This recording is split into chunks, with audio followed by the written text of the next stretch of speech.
But it also means that you guys face a complication. Cartel control map. Now this is from 2015. You guys remember El Chapo? He was kind of badass in a terrifying way. El Chapo was not your normal kingpin. This is not The Sopranos.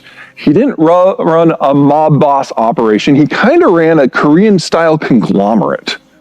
He would bring in all of his regional commanders a couple of times a year, and they would compare notes.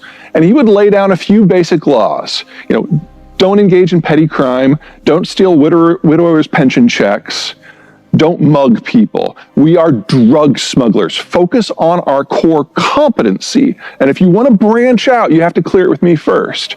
So people would come in and say, well, what about methamphetamines? He's like, well, what about methamphetamines? He's like, well, you know, we can get this from this and this from this, and we can run along the same routes to the same distributors in the United States. Approved. What about cocaine? He's like, we can't grow cocaine. Oh, but with a grant from USAID, we can do hybridization. We can probably grow some in Sinaloa. Approved. That's how he ran the place. So in 2016, he became our wanted #1, and we got him. And then he got away, and then we got him again, and now he's in prison forever. Removing that personality, the manager, the guy who saw drug smuggling as a business and not as warfare, changed the map. And here's where we are now. The Sinaloa was the orange. The blue is Jalisco New Generation. They used to be the enforcers for Sinaloa, and after El Chapo fell, they went into business for themselves. They see the drug business as a war. They see intimidation and mass murder as an end and not just as a means to one. Now, this would be bad for any number of reasons. You guys hear about the avocado ban that's in the country right now? That's Sinaloa, that's Jalisco New Generation.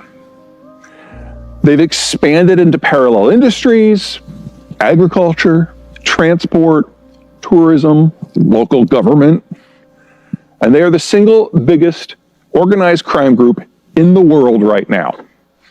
But their presence north of the border is almost non-existent.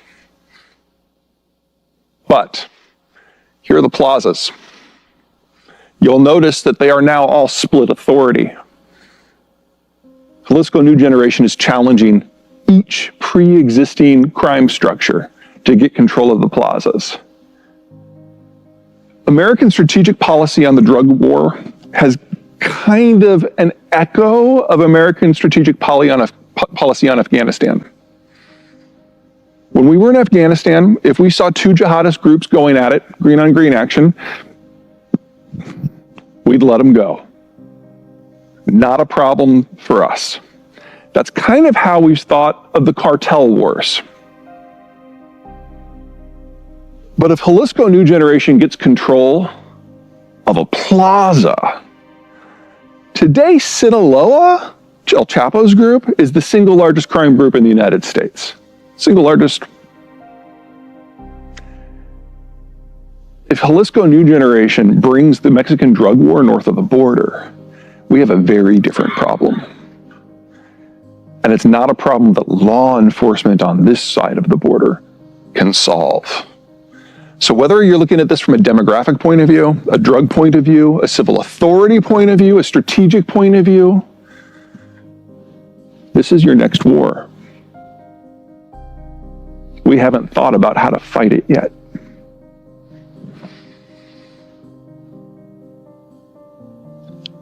The yellow is arid, the orange is desert, all this hash is verticality, roughly 1 mile above sea level. You know what I see when I look at that?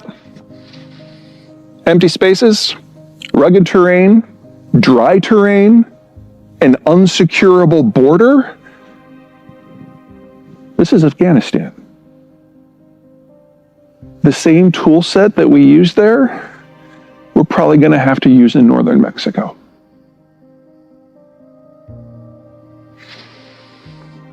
Okay, let's close out with some thoughts we can all agree on. Let's talk about politics. I think it's important to understand the field. So this is a simple 2x2 matrix that everyone falls on. So if you're over on this hard left side, you're an economic liberal. You believe that the government should increase the tax take to achieve some sort of goal, probably redistribution minded. If you're on the far right side, you're an economic conservative and you want the government out of your wallet. If you're at the top, you're a social liberal and you want the government out of your personal life. But if you're at the bottom, you're a social conservative and you think the government has a responsibility to regulate and preserve a certain degree of social morality. And you can put yourself in a corner and kind of combine these two.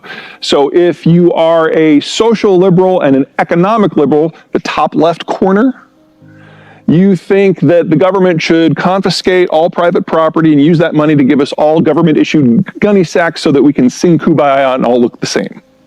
If you are a social conservative and economic conservative, you think the food stamp program is immoral on its base, and in fact, you think that starvation encourages character building. Okay. In the United States, these are our traditional swing voters.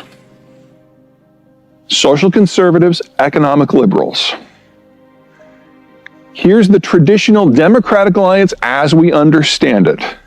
One of the reasons that the Democrats have not done well at the ballot box for the last 30 years is that they are just all over the place.